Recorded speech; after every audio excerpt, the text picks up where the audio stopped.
حضرت شیخ عبدالحق محدث دہلوی رحمت اللہ علیہ 3 سال مدینے رہے۔ کون؟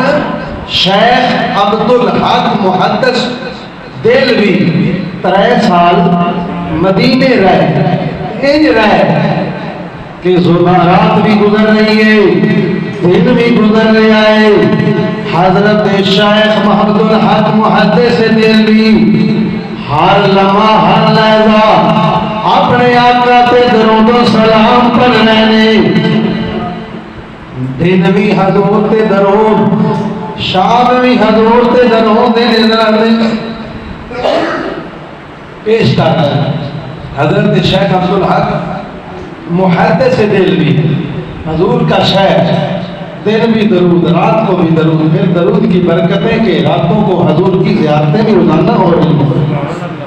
شیخ عبدالحق محدث دہلوی کو ہر روز مدینہ شہر میں حضور کی زیارت بھی ہو رہی ہے، دن کو بھی درود پڑھ رہے ہیں، رات کو بھی اپنے آقا پر درود پاک کی نظاریں پیش کر رہے ہیں۔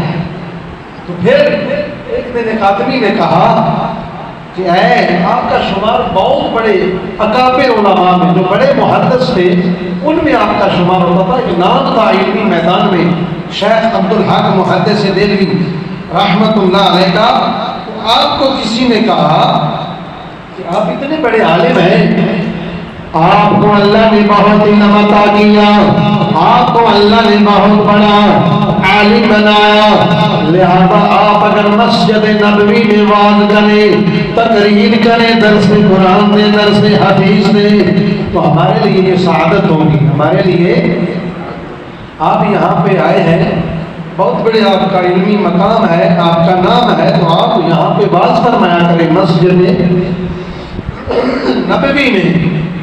تو شیخ عبدالحق محدث دہلوی آپ نے مدینے کا ادب احترام، آپ نے فرمایا میں یہاں درس نہیں دے سکتا، میں یہاں تقریر نہیں کر سکتا، کیونکہ ایتھے تے میں کچھ لینا آیا، دین نہیں آیا۔